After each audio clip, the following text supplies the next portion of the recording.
Welcome. Today we are exploring one of the most enduring and really captivating stories in global history. The life, the record-breaking career, and the final unresolved flight of Amelia Earhart. Hmm. Born Amelia Mary Earhart in 1897, she rapidly became an American aviation pioneer, an acclaimed author, and truly one of the most significant cultural figures of the 20th century. That's right. Her life was defined by this relentless drive. She pushed boundaries, she broke records, and ultimately, she vanished in 1937 while attempting a historic circumnavigation of the globe. And that vanishing act remains a great mystery, one that continues to generate just enormous speculation decades later. It really does. Our exploration today is a close examination of the sources, drawn from a comprehensive biographical account. We are focused purely on synthesizing the specific, verifiable facts available about her preparation, her monumental career, and the complicated sequence of events surrounding her final moments. Yeah. This detailed analysis will take you on a journey from her earliest sort of unconventional days in Kansas right up to her ill-fated final flight over the Pacific. Okay, so let's unpack this and start right at the beginning. Yeah. The making of an American pioneer. Amelia Earhart was born in Atchison, Kansas on July 24, 1897. Mm-hmm. And the sources emphasize that her upbringing was fundamentally unconventional, and this really set the stage for her future independence. It really did. Her mother, Amy Earhart, she held this deliberate philosophy that she would not raise her daughters to be nice little girls. Which was a very progressive stance for the late 19th century. Oh, absolutely. It certainly fostered an early spirit of adventure in Amelia and her sister Grace. And it wasn't just passive encouragement, was it? It was more like active stimulation of curiosity and boundary pushing. Exactly. Amelia, who was nicknamed Mealy, and Grace Pidge, they lived a very adventurous childhood. I mean, they were climbing trees, hunting rats with a rifle. With a rifle? With a .22 rifle, yes. And they engaged in these feats of physical daring. The earliest, and maybe the most illustrative anecdote, comes from 1904. The roller coaster. The roller coaster, yes. Amelia and her uncle constructed a homemade roller coaster ramp. And you have to understand, this wasn't some little playground novelty. No. It was secured to the roof of the family tool shed. The inaugural ride sounds terrifying. It was. She used a broken wooden box as her sled. She emerged from the crash with a bruised lip, a torn dress, but a definitive sensation of exhilaration. And what did she say? She told her sister, "Oh, Pitch, it's just like flying."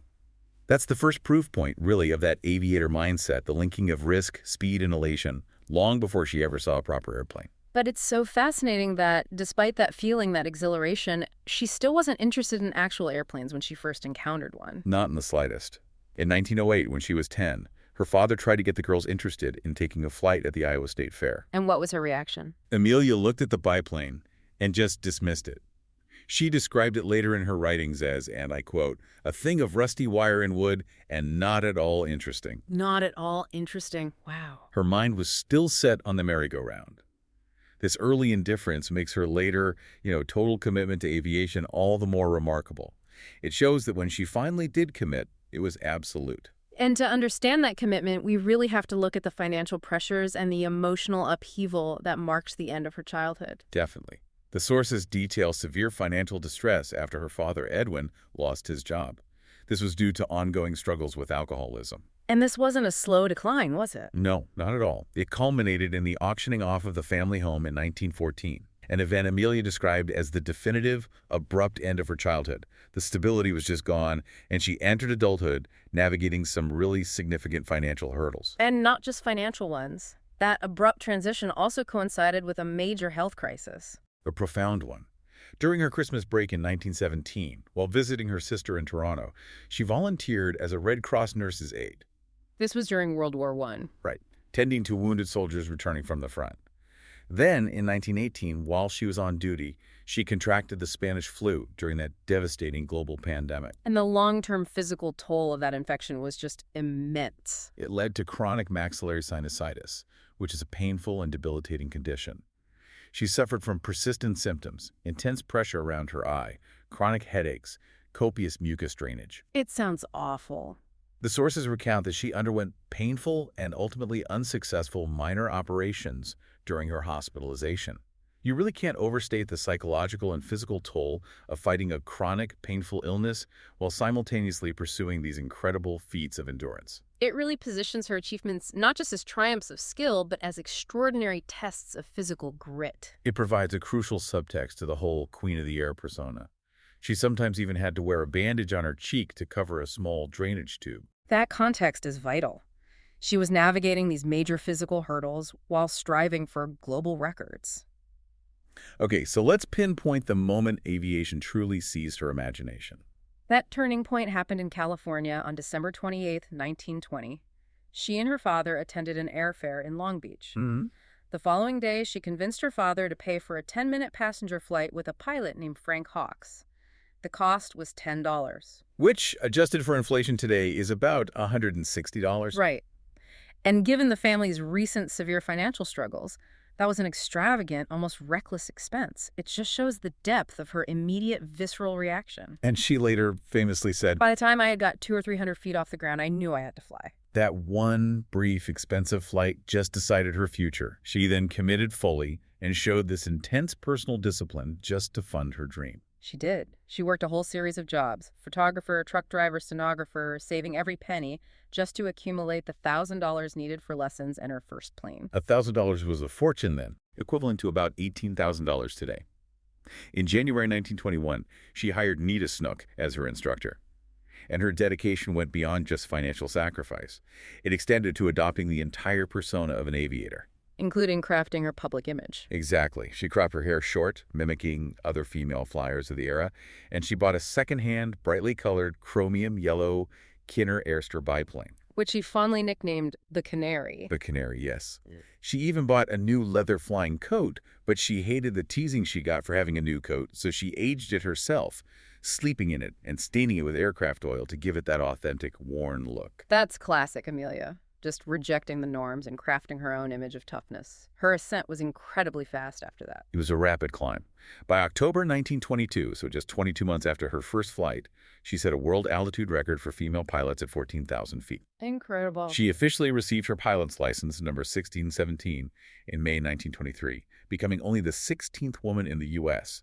to achieve that milestone. But the financial realities of supporting this very demanding sport quickly resurface. They did, due to a disastrous investment in a failed gypsum mine, an investment handled through her grandmother's inheritance, administered by her mother. Her funds just dwindled rapidly. And she had to sell her planes. She was forced to. This necessitated a move to Boston, where she found stable work as a social worker at Denison House. Yet, even as a social worker, she remained thoroughly connected to the aviation world. She was writing newspaper columns, promoting flying, helping to found the Lidington Airline, which was the first regional shuttle service between New York and Washington, D.C. So she continued advocating for the field, ensuring her name stayed in the public eye as someone determined to normalize and popularize aviation. That determination to stay relevant in the aviation world suddenly launched her into global celebrity in 1928, though, as we know, she initially found her role to be, well, pretty restrictive. Let's discuss the 1928 Atlantic crossing. This flight was born entirely from the frenzy following Charles Lindbergh's success in 1927. The project was conceived and financed by an American heiress, Amy Phipps Guest. And she wanted to fly herself, originally. She did, but she backed out due to intense family pressure. However, she was resolute that a woman must achieve the milestone. So she began searching for what she termed the right sort of girl. Which meant what, exactly? Someone who was not only a capable pilot, but also well-educated, well-mannered, and physically attractive. A representative figure, in other words. And this is where the powerful publicist and publisher George Palmer Putnam, or GP, enters the story. He becomes arguably the most crucial figure in her career. Precisely.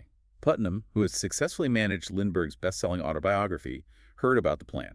He and Captain Hilton Rayleigh resolved to find this ideal woman on Get's behalf. So they went to Boston. Rayleigh was directed to Denison House in Boston, and the moment he met Amelia, a woman already known in the local flying circles and advocacy groups, he was convinced.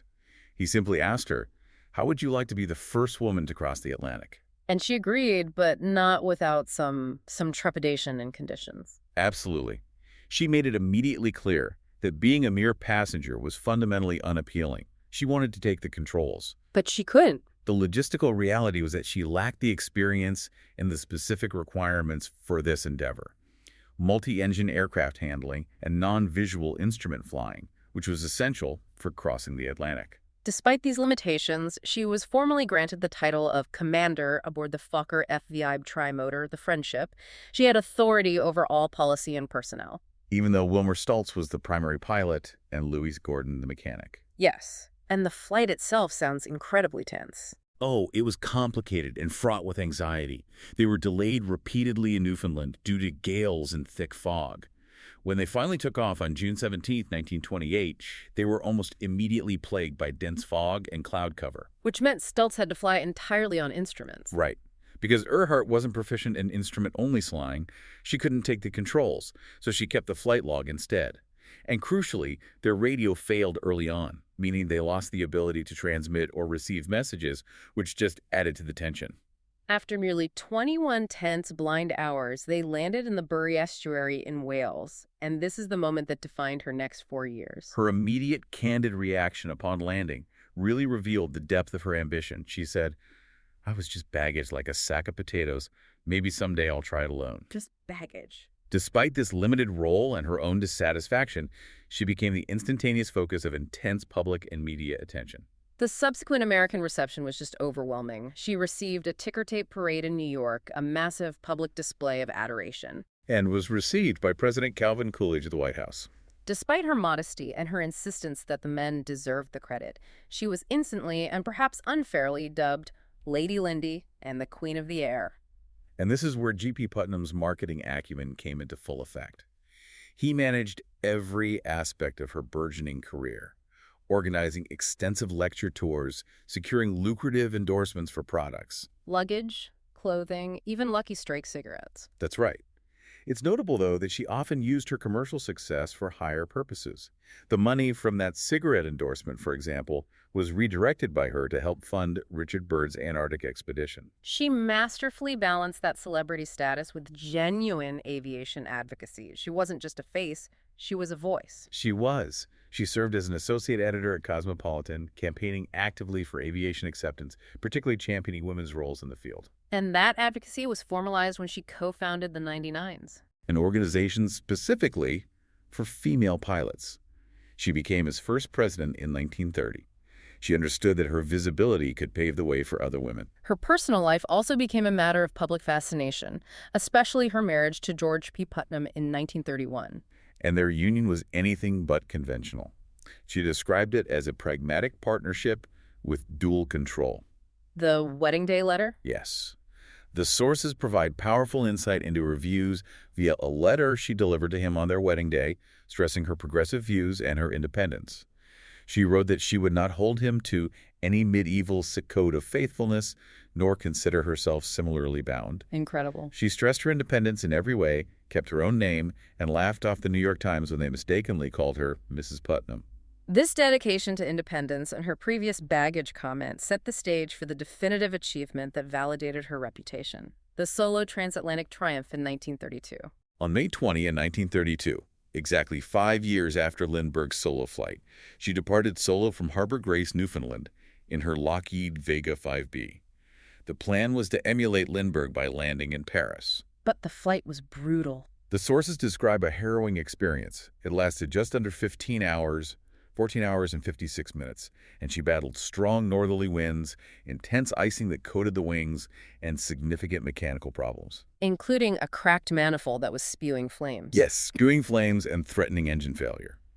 She realized she couldn't make it to Paris and had to divert.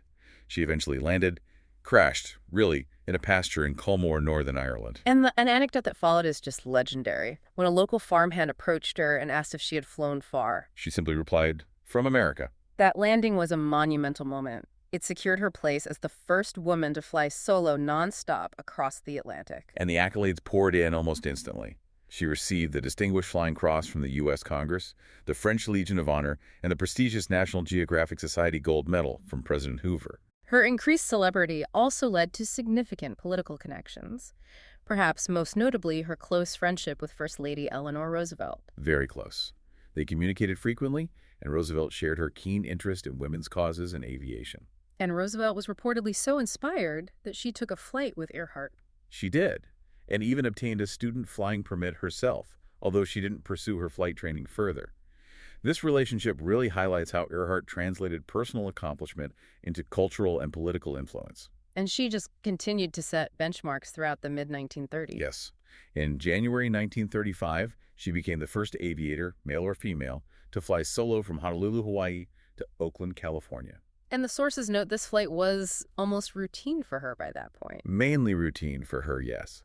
In the final hours, she was so relaxed she was listening to the broadcast of the Metropolitan Opera from New York while flying over the Pacific. That speaks volumes about her confidence and skill level. It does.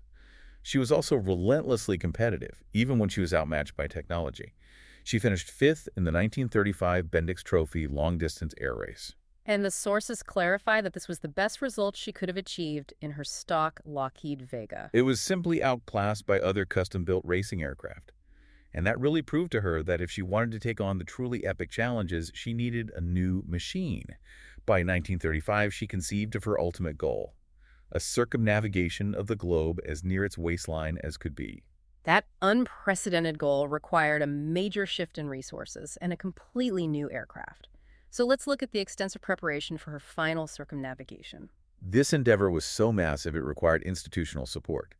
She secured substantial funding through Purdue University, where she had been engaged as a visiting faculty member. Right, advising on aeronautical engineering and counseling female students. The Amelia Earhart Fund for Aeronautical Research provided $50,000 to purchase the new plane, a Lockheed Electra 10E twin-engine monoplane. And she famously dubbed this plane her flying laboratory. What exactly did that involve, beyond just extra fuel tanks? The modifications were substantial and absolutely necessary for the 29,000-mile equatorial route. They stripped out all the comforts. Passenger seats were removed entirely. And the cabin was filled with auxiliary fuel tanks. Right. It was essentially a massive flying gas can with 2 seats up front. It also featured specialized state-of-the-art radio equipment, including the Bendix direction finding system and the latest celestial navigation equipment. This is a custom, highly specialized machine built solely for distance and endurance. The crew dynamics, though, were complicated right from the start. They were. Initially, she planned to fly with Harry Manning, A highly skilled, licensed pilot, radio operator, and ship's captain who had actually transported her back from Europe in 1928. Yes, but an error Manning made during a test flight, putting them 20 miles off position, raised concerns with Putnam, who was overseeing the logistics. So they brought in Fred Noonan. Yes. Fred Noonan was brought in specifically due to the extreme complexity of celestial navigation required over the vast, featureless Pacific Ocean. Noonan was a licensed ship's captain with experience in both marine and flight navigation. And he had been instrumental in establishing Pan Am's complex China Clipper seaplane routes. He was a true expert in long-range overwater navigation. They made their first attempt in March 1937, flying the Oakland to Honolulu leg, with Earhart, Noonan, Manning, and technical advisor Paul Mance aboard. And that attempt ended in disaster before the flight truly began. After landing at the U.S. Navy's Luke Field at Pearl Harbor for maintenance, they attempted takeoff for the next leg. What happened? During the takeoff run, the Electra suffered an uncontrolled ground loop. That's when the tail end of the plane overtakes the nose. This collapsed the forward landing gear and severely damaged both propellers. And the sources show the cause of this crash is highly debated, even today. That's right. Some witnesses, including an Associated Press journalist on the scene, reported seeing a tire blowout, and Earhart herself thought the right tire had blown. But other sources disagreed. Most notably, Paul Mance, the technical advisor who knew the plane intimately. He cited pilot error by Earhart as the cause, suggesting she lost control during the acceleration phase. Regardless of the exact cause, the aircraft was severely damaged. They had to abandon the entire first attempt. Absolutely. The Electra had to be shipped all the way back to the Lockheed plant in Burbank, California, for extensive, time-consuming repairs. And when they relaunched, they reversed the direction of the flight. Flying west to east instead of east to west. This was partly due to timing. They needed to wait for the repairs, which meant global wind and weather patterns had shifted since the initial planning. And critically, the crew changed. Harry Manning, the skilled pilot and radio operator, he departed the crew. This left only Earhart and Fred Noonan for the final, most dangerous legs. And this is where we see the material compromises that would later prove catastrophic. Putnam, who managed the funding and publicity, was under intense pressure to get the flight moving again. And the sources confirm he controversially pressed for the removal of important navigational, communication, and safety equipment to lighten the aircraft. Wait, the man managing her career and funding pressed to remove navigation equipment right before the most difficult oceanic leg. That sounds like a catastrophic conflict of interest, prioritizing spectacle and range over safety. It does. Did the sources indicate how Amelia felt about that pressure, or if she resisted? The sources imply she acquiesced to the professional pressure and the need for range. The priority was getting across the ocean with enough fuel. So what was removed? The items removed included some safety features and, crucially, a high-frequency radio antenna that might have allowed for stronger voice communication over longer distances. It was a trade-off that, in retrospect, was extremely high risk. It was predicated on the belief that their remaining navigation gear, especially Noonan's celestial skills, would be enough. Exactly. Despite these compromises, the initial legs of the second attempt were highly successful. They departed Miami on June 1st, 1937. And after navigating across South America, Africa, the Arabian Peninsula, India, and Southeast Asia, they arrived at Lae, New Guinea on June 29. They had completed 22,000 miles of the journey, which was a monumental accomplishment in itself. The remaining 7,000 miles were the final treacherous stretch across the vast Pacific, requiring precision navigation to hit these tiny island refuel points. Now we arrive at the final leg of the flight, the journey from Lae to Howland Island, where the communications and navigation began to fail dramatically, leading to the mystery we still discuss today. They took off from Lae Airfield on July 10th in 1937 at 10:00 a.m. local time. The destination, Howland Island, was truly a speck in the vast Pacific, 2,556 miles away. And to illustrate the difficulty of finding it, the sources stress just how tiny Howland Island is. It's only 6,500 feet long, 1,600 feet wide, and barely 10 feet high above the ocean surface. Finding it, even in good weather, required monumental accuracy. The expected flying time was about 20 hours. Approximately, yes. And to aid them, the U.S. Coast Guard cutter USCGC Itasca was stationed right at Howland. This ship was meant to be their absolute lifeline, providing multiple redundancies for navigation.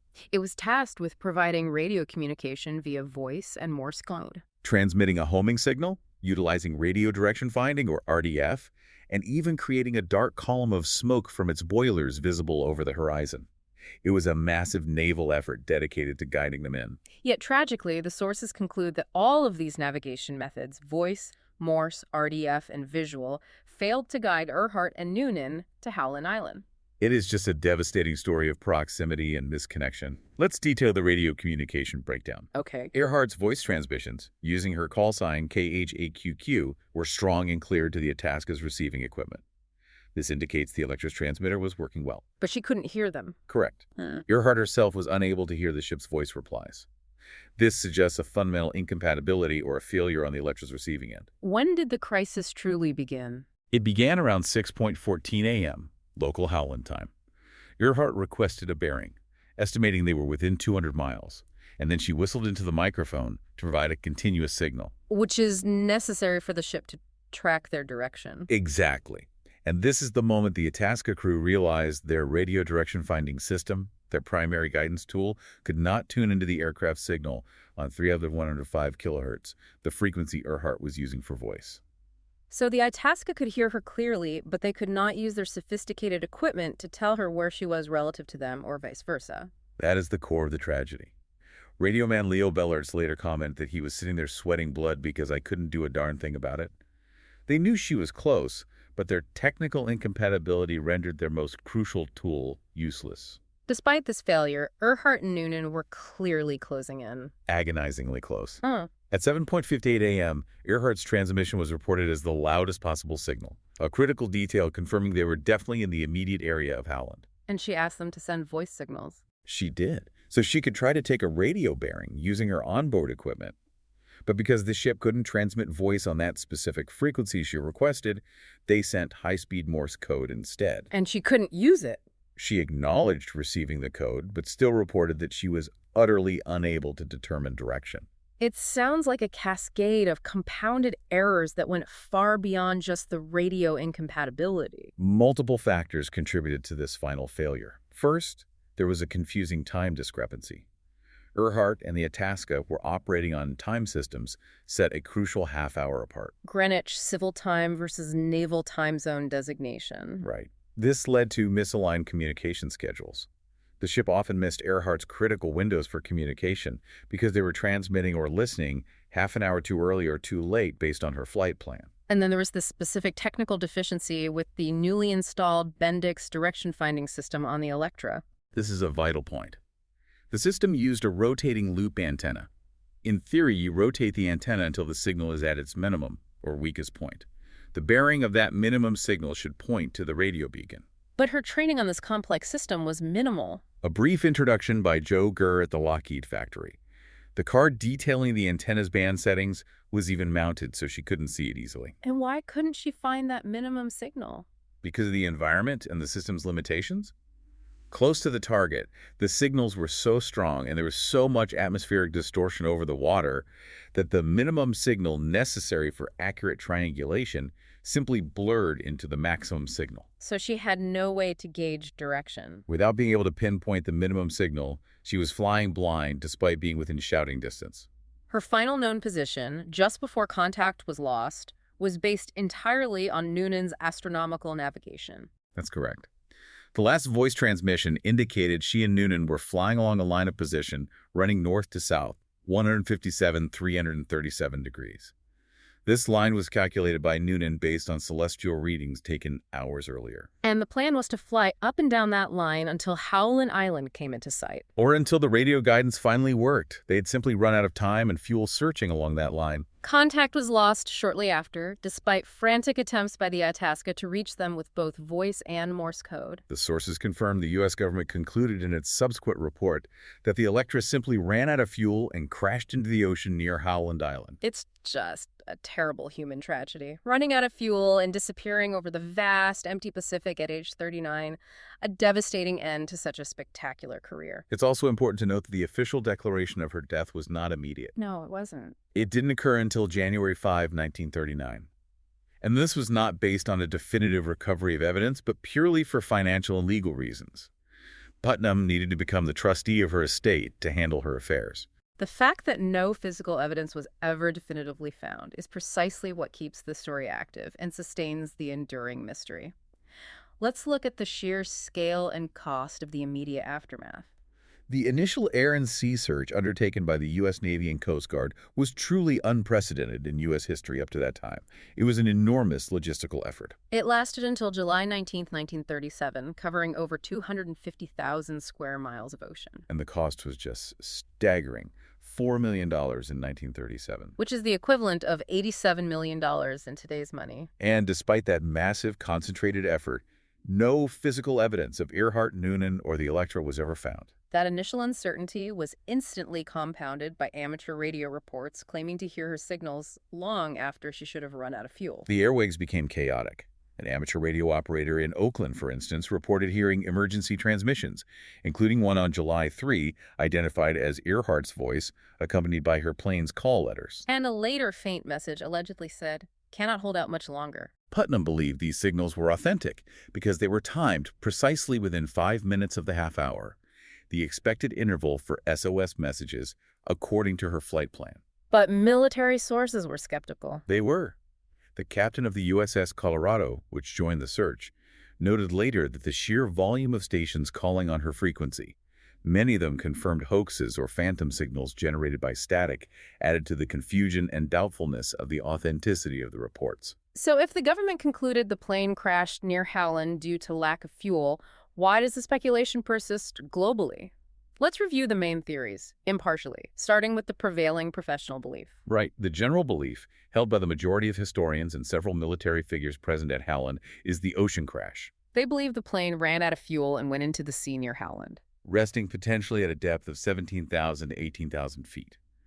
The cause points to a combination of fuel exhaustion, radio incompatibility, and navigational mistakes, like Noonan possibly miscalculating the narrow, single-line approach. The very difficulty of the target, a 10-foot-high island, made a slight error fatal. Exactly. Then we have the geographically alternative theory that has driven immense, ongoing private search efforts. the Gardner Island hypothesis, This posits that they were unable to locate Howland and instead turned south. and managed a crash landing on the reef surrounding Gardner Island, now called Nicomero, 350 nautical miles southeast of Howland. The theory suggests they survived briefly as castaways. And this island has been the subject of numerous expensive, privately funded expeditions over the last 3 decades. It has. They've been searching for wreckage or remains. And what do the sources say about the findings there? The sources are clear. Despite these numerous and costly efforts to find a definitive link on Nicomero, no conclusive, verifiable evidence, no structural aluminum, no human remains, no clear identifying artifact has been found that ties the site definitively to Earhart or the Electra. So the theory remains compelling but unproven. Very much so. There's also the highly charged, often sensationalized Japanese capture theory. This belief is held by some, including a number of Earhart's relatives. Yes, suggesting that the aviators were unable to find Howland, flew farther west, and were subsequently captured by Japanese forces near the Japanese South Seas Mandate, possibly near Saipan. What evidence supports this claim? It remains speculation without concrete, verifiable evidence. The theory largely cites unnamed witnesses, including claims from Japanese troops and Saipan natives who allegedly saw or heard of their capture. But no official Japanese records or confirmed physical artifacts have ever surfaced. Which leaves this theory firmly in the realm of conjecture. Precisely. Finally, we have the bizarre survival hoax theory that managed to enter the public consciousness. This came from a 1970 book. Yes, a book claims she survived the flight, returned to the U.S., and changed her identity, becoming Irene Craigmile Bolam, a housewife in New Jersey. And this claim quickly led to a legal challenge. It did. Bolam filed a lawsuit requesting $1.5 million in damages, which would be about $12 million today, for defamation and invasion of privacy. The sheer legal pressure was enough for the book to be initially withdrawn by the publisher. Though the sources indicate it has since gone back into print. Yes, but the theory itself has been widely debunked by forensic and biographical analysis. This persistent mystery continues to fuel intense, ongoing, and expensive privately funded search efforts decades later. The deep-sea searches have been relentless. David Jordan spent millions in 2003 and 2006 searching a massive area north and west of Howland Island based on that line of position Earhart had broadcast. And in 2019, Robert Ballard, famous for finding the Titanic, led an expedition around Nicomero Island. And also found no wreckage. The most recent search in 2024 provided a momentary surge of excitement. It certainly did. The expedition funded by Tony Romeo generated massive global headlines when the team initially thought they had found wreckage 16,000 feet underwater near Howland based on deep-sea sonar. But it wasn't wreckage. No. Further, more sophisticated analysis quickly confirmed that the detection was in fact a highly regular rock formation. It just reinforces how incredibly challenging it is to prove the ocean crash hypothesis without a definitive locator beacon or significantly improved sonar resolution. Despite the tragedy and the frustrating lack of a definitive resting place, Amelia Earhart's profound legacy is secured. She is far more than just a missing pilot. She is a global cultural icon. Absolutely. She masterfully embraced celebrity culture while advocating fiercely for women's rights and personal independence. She remains widely cited as a feminist icon who stood for persistence, courage, and self-determination. And U.S. Secretary of State Hillary Clinton in 2012 paid tribute to her, stating that Earhart created a legacy that resonates today for anyone, girls and boys, who dreams of the stars. Her accomplishments provided a template for others. Her work directly inspired a generation of female aviators, including the more than 1,000 female pilots who went on to join the Women Air Force Service Pilots, or WASP, serving during World War II. Her influence transcends aviation entirely. She's been inducted into both the National Aviation Hall of Fame and the National Women's Hall of Fame. And her ties to Purdue University remain robust. The campus features Earhart Hall, dedicated to her memory, and the new Amelia Earhart terminal is set to open in 2025. We see memorials across the country and the Pacific, including a U.S. airmail stamp issued in 1963, the Amelia Earhart Dam in Massachusetts, and the Earhart Light, a navigational beacon that still stands vigil on tiny Howland Island. Her story is rich fodder for popular culture, too. It demonstrates her persistent hold on the imagination. Films like Amelia, Night at the Museum, Battle of the Smithsonian have retold her tale. Musically, Joni Mitchell's reflective song Amelia from her 1976 album Hajira ruminates on the high cost of being a woman pursuing an essential calling. And more recently, the 2024 public service broadcasting album, The Last Flight, is dedicated entirely to narrating her final fateful journey. In summation, Amelia Earhart's life was this rapid, determined progression. From a girl whose adventurous spirit surfaced when she crashed her homemade roller coaster, navigating chronic illness and early financial hurdles, to organizing a complex, custom-built, record-breaking flight. Hmm. We have explored the massive technical hurdles and the devastating failure of communication and equipment, the time discrepancies, the RDF incompatibility, the Bendix system failure that doomed her final leg near Howland Island. The government's conclusion that she ran out of fuel and crashed into the sea is the prevailing belief among historians, necessitated by the failure of all guidance systems at the critical moment. Right. Yet the sheer depth of the ocean where the Electra likely rests, coupled with the lack of any confirmed wreckage despite the massive $87 million spent on search efforts, is what ensures the mystery persists and keeps those alternative theories alive. It is that unanswered question, the lack of a final resting place, that ensures her legend continues to grow. Indeed. Which brings us to a provocative thought for you to consider. On September 26, 2025, President Donald Trump ordered all government records concerning Earhart declassified and released. What new, verifiable facts, if any, might be contained in those records, perhaps about the Itasca's operational logs or the communication failures that could finally resolve the final location of the Electra? Thanks for listening.